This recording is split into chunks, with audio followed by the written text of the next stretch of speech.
Welcome. Today, I'm going to show you how to calculate someone's age in Excel using two simple formulas. We'll find the age in years first, then we'll also learn how to break it down into months with days. First, find age in years. Start by entering the person's date of birth in one cell. Let's say we have it in cell B2.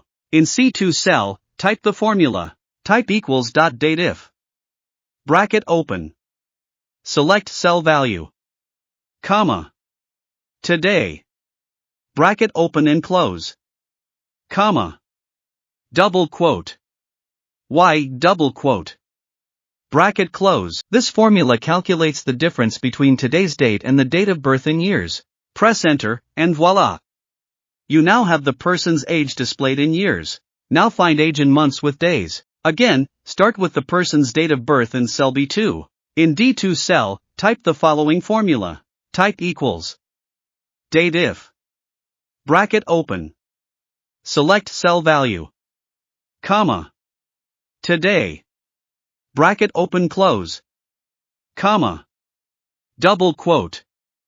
M double quote. Bracket close. And. Double quote. Months. Comma. Double quote. And. DateIf. Bracket open. Select cell value. Comma. Today.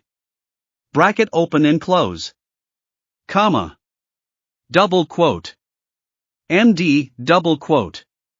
Bracket close. And. Double quote. Days. Double quote. This formula calculates the difference between today's date and the date of birth in months and days. Press enter, and there you have it. The age is now displayed in months and days. And that's it. You successfully learned how to calculate someone's age in Excel using two simple formulas.